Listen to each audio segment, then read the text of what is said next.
చదవండి గట్టిగా. ఇప్పుడైతే నిద్రించిన వారిలో ప్రథమ ఫలముగా క్రీస్తు మృతులలో నుండి లేపబడి ఉన్నాడట. ఆయన మృతులలో నుండి లేపబడి ఉన్నాడు. ఆయన ప్రథమ ఫలముగా, ఎవరట ఆయన? ప్రథమ ఫలముగా క్రీస్తు మృతులలో నుండి లేపబడి ఉన్నాడు. Praise the Lord. మృతులలో నుంచి ఆయన లేపబడి ఉన్నాడు అంటున్నాడు. ఈ మాటను ఎవరు చెప్తున్నారంటే అపోస్తలుడైనటువంటి పౌలు గారు 1వ కొరింథీయులకు రాసినటువంటి పత్రికలో ఉత్తరములో కొరింథీ సంఘముతో మాట్లాడుతున్నాడు. నిజంగా ఆయన యేసు ప్రభు యొక్క మొట్టమొదటి శిష్యుడు కాదు, కానీ యేసుక్రీస్తును గురించినటువంటి ఆయన ప్రథమ ఫలముగా ఉన్నాడని, మృతులలో మృత్యువును జయించినటువంటి వ్యక్తిగా, ఆయన పునరుద్ధానుడైనటువంటి క్రీస్తు ప్రభువుగా ఆయనను సంఘానికి పరిచయం చేస్తూ ఉన్నాడు. చూడండి, ఇది అధ్యాయములో 15వ అధ్యాయములో 1 నుంచి 4 వచనాలు చదువుతారా? మరియు సహోదరులారా నేను మీకు ప్రకటించినటువంటి సువార్తను మీకు తెలియపరచుచున్నాను. మీరు దానిని అంగీకరించితిరి. దాని అందే నిలిచి ఉన్నారు. మీ విశ్వాసము వ్యర్థమైతేనే గాని నేను ఏ ఉపదేశ రూపముగా సువార్త మీకు ప్రకటించితినో ఆ ఉపదేశమును మీరు గట్టిగా పట్టుకొని ఉన్న ఎడల ఆ సువార్త వలననే రక్షణ పొందిన వారై ఉందురు. నాకు ఇయ్యబడిన ఉపదేశమును మొదట మీకు అప్పగించి తిని అదేమనగా లేఖనముల ప్రకారము క్రీస్తు మన పాపముల నిమిత్తము మృతి పొందెను, సమాధి చేయబడిను. లేఖనముల ప్రకారము 3వ దినమున లేపబడిన. Praise the lord. ప్రతిదీ కూడా పౌలు గారు జ్ఞాపకం చేస్తా ఉన్నాడు.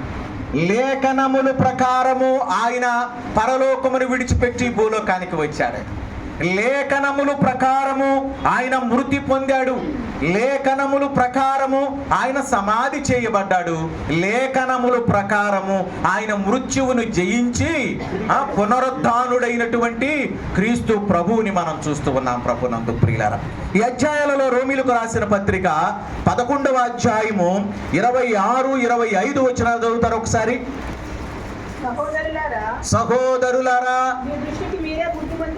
మీ దృష్టికి మీరే బుద్ధిమంతులమని అనుకొనుకున్నట్లు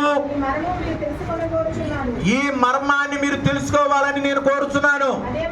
అదేమనగా అన్యజనుల ప్రవేశము సంపూర్ణమగు వరకు ఇశ్రాయేలీయులకు ఇశ్రాయేలీయులకంట మనసు కఠినమైందంట కొంతవరకు. వారు ప్రవేశించినప్పుడు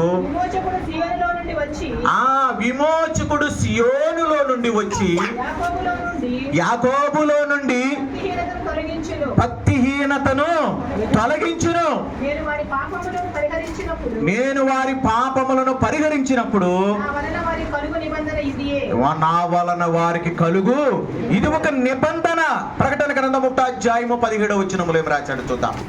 ప్రకటన గ్రంథము 1వ అధ్యాయము 17వ వచనం. నేను ఆయనను చూడగానే సచ్చిన వాని వలె ఆయన పాదముల దగ్గర పడిపోయాడట. ఆయన తన కుడి చేతిని నా మీద ఉంచి నాతో ఇట్లనిను, భయపడకుము, నేను మొదటి వాడను, కడపటి వాడును, జీవించువాడును, మృతుడు నైతిని గాని ఇదిగో యుగ యుగములను సజీవుడనై ఉన్నాను. Praise the lord.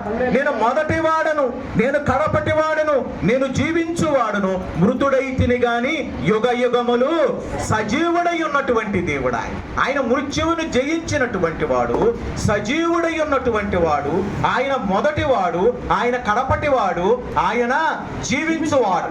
మరి ఒక మాటను చూద్దాం. రోమీలకు రాసిన పత్రిక 14వ అధ్యాయము 9వ వచనం. తాను మృతులకును సజీవులకును ఏమై ఉన్నాడట? ఆ మృతులకును సజీవులకు ఏమై ఉన్నాడట? ఆయన ప్రభువై ఉన్నాడట. ఆ, ప్రభువయుండుటకు ప్రభువయుండుటకు ఇందు నిమిత్తమే కదా ఇందు నిమిత్తమే కదా క్రీస్తు చనిపోయి మరలా బ్రతికెను. ఇందు నిమిత్తమే కదా క్రీస్తు చనిపోయి మరలా బ్రతికినో. Praise allot.